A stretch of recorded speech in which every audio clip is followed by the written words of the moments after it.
చూసిన పరిస్థితులను మనకి గతంలో జరిగిన పరిస్థితులు చూసాం. గతంలో ఏదైతే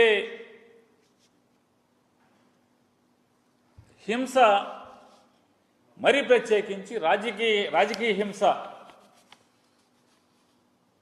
పట్టపగ్గాలు లేని పరిస్థితుల్లో ఉత్తరాది రాష్ట్రాల్లో